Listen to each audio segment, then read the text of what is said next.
Hello. आज हम NCERT class 7 geography के पहले चैप्टर इन्वायरमेंट का थर्ड पार्ट पढ़ने जा रहे हैं। तो हमारा नेक्स्ट टॉपिक है व्हाट इज़ इकोसिस्टम। लेकिन इसके पहले हम एक ग्लोसरी में इकोसिस्टम की डेफिनेशन देखते हैं।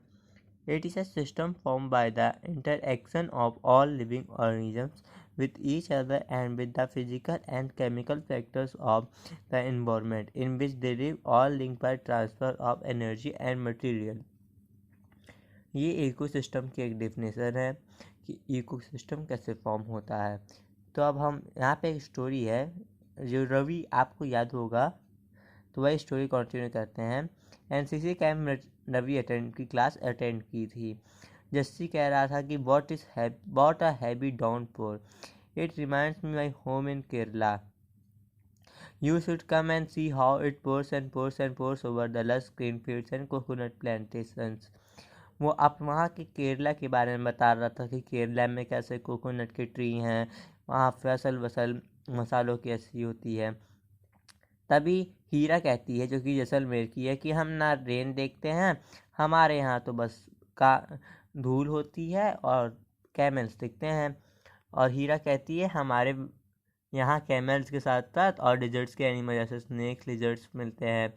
रवि वंडर्ड था कि why do animals the vegetation and the way people live vary from place to place, are they related to each other. Ravi तो आश्चर्य हुआ कि एनिमल्स जो डिफरेंट प्लेस में रहते हैं क्या वो रिलेटेड हैं ईच अदर के। तो टीचर ने रिप्लाई किया यस। तो यहाँ पर भी हमें इकोसिस्टम के बारे में पता चलता है। All plants, animals and human beings depend on their immediate surroundings. Often they are also interdependent on each other. This relation between the living organisms as well as the relations between the living organisms and their surroundings form an ecosystem.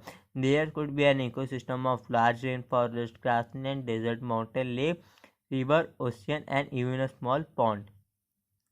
ये ecosystem के बारे में है कि ecosystem कैसे अपने immediate surroundings plants वगैरह को लेकर के डिपेंड करता है। इकोसिस्टम में सबसे मेन इंटरएक्शन होती है प्रोसेस, ये बोथ के लिए होता है, चाहे वो लिविंग हो या नॉन लिविंग। उसमें नॉन लिविंग भी इंटरएक्ट करते हैं और लिविंग भी इंटरएक्ट करते हैं। अब अगला टॉपिक है human environment. Human beings interact with the environment and modify it according to their need।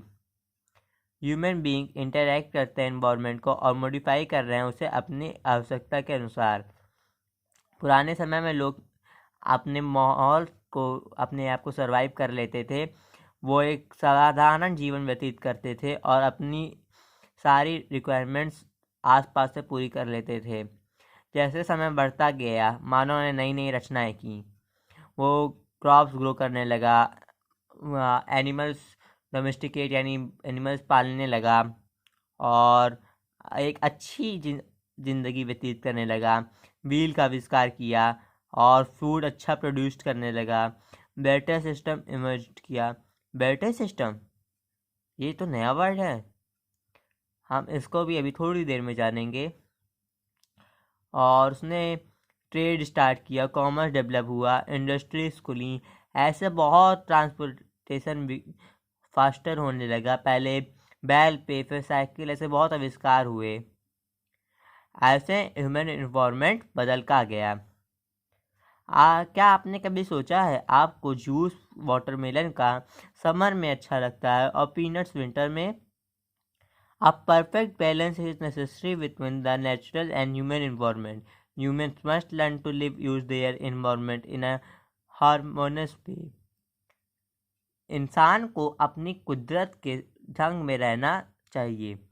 जितना ज़रूरी हो कुदरत से उतना ही सामान लेना चाहिए, नहीं तो हमारे प्यास पास की कुदरत का सारा सामान इसी तरीके ख़त्म हो जाएगा। जैसा कि आज आप देख सकते हैं, पहले आजकल शहरों में बगल बगल में घर, लेकिन पहले गांव में एक अच्छा स्पेस होता था, शुद्ध वातावरण होता था।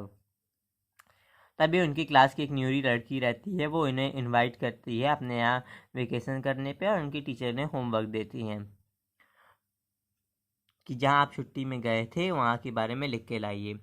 Better system, it is a trade in which goods are exchange without the use of money. यानी जैसे आपने मुझे एक पिलो दी तो उसके बदले मैंने आपको एक ग्लास दे दी। इसे एक तरीके का बैटर सिस्टम हो सकता है। कि आपको पता है वर्ल्ड इन्वायरमेंट डे कब मनाया जाता है? यस, गेस करिए। Yes, your answer is right, 5 June.